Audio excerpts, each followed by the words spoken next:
What's going on, guys? This is Thomas with Forge Sports Media. I just got in a new set of mics and thought, what a better time to film an In the Bag than now. So Trey and I are leaving tomorrow morning from when I'm filming. The hope is to just go ahead and post this as is this evening.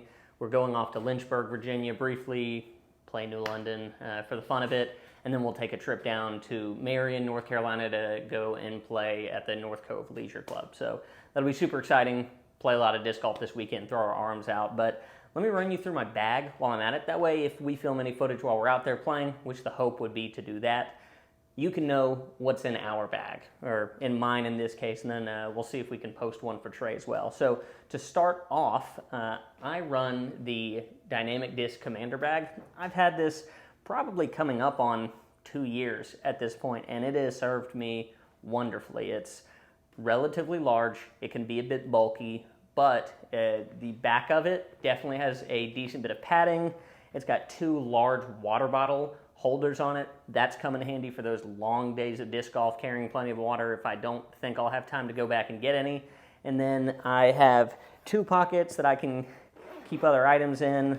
For example, I'll keep my rangefinder in here, which I need a new battery for, though it does have a little bit of a divot right here where the zipper doesn't come all the way down to, so I can actually leave that pocket open all around and the rangefinder won't come out. I keep my keys and wallet, and another side there's a spot for my phone, which I'm recording on, otherwise I'd show you in here.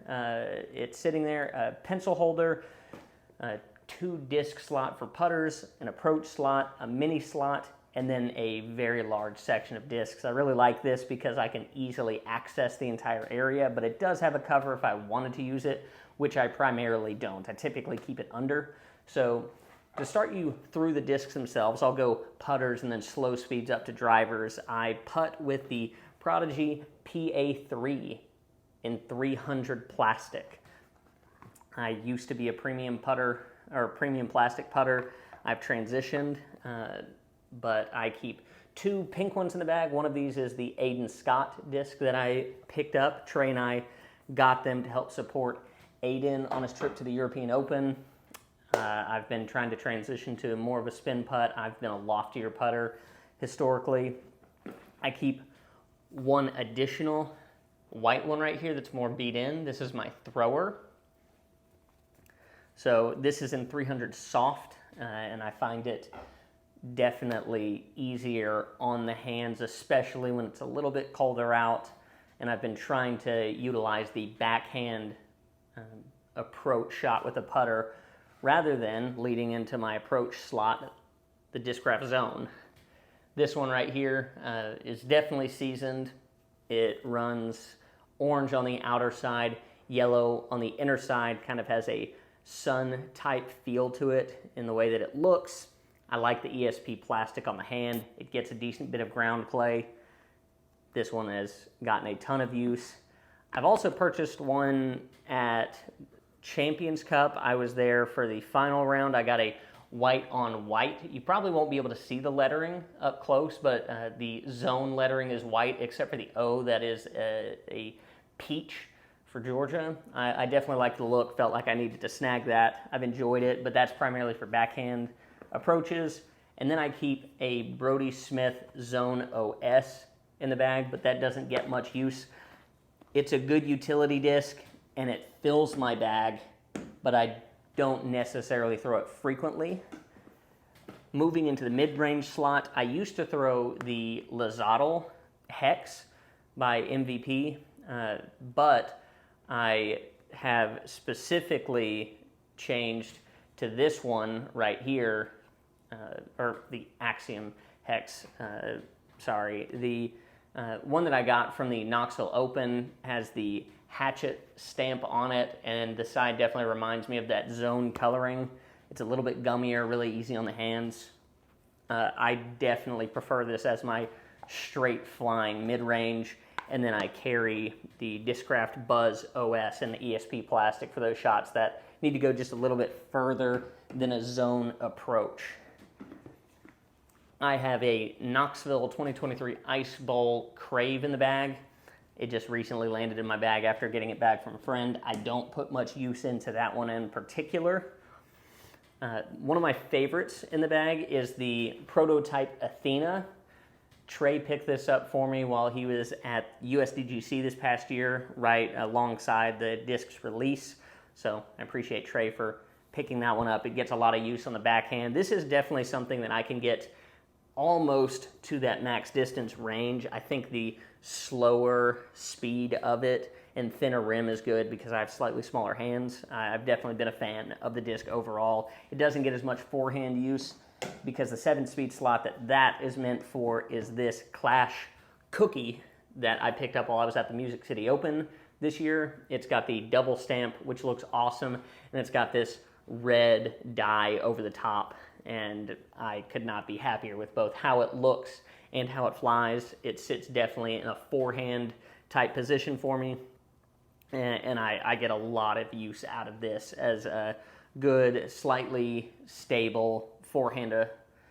Sometimes approach disc, I'll throw it off the tee on some shorter holes. There's a particular one in mind at Victor Ashe Park that I throw it on frequently. Moving into the faster fairway drivers, on the understable end, I've got an Innova Savant. I throw this one on hyzer flip type shots, as well as turnover shots. And if I'm in a pinch on the left-hand side of a fairway and need to throw a forehand out on the right side, I can throw it on a heavy anhyzer and know that it's going to hold it for a long time. It can be an understable sort of get-out-of-jail-free card. I'd gotten it prior to wanting the CD1 just because it was not in stock at the store that we buy from, Pluto Sports, here in town. And then I guess the difference in those is that the CD1 will fly a little bit more stable for me, so I'll throw those on backhands where I need a reliable fade at that range, whereas I'll throw the Savant on something if I want it to stay straight, maybe drift off to the right a little bit. And then a utility disc for me is this ESP Swirl Captain's Raptor. I've definitely got plenty of use out of that one. Rollers is where it sits a lot for me, and then forehands that I really need to pan over quickly. So I've definitely been happy with that. Moving into the 10 and 11 speed side of things, I have a Discmania PD. I won't show it too much because it's translucent and has my phone number on it. But let's see if I can make that work right here.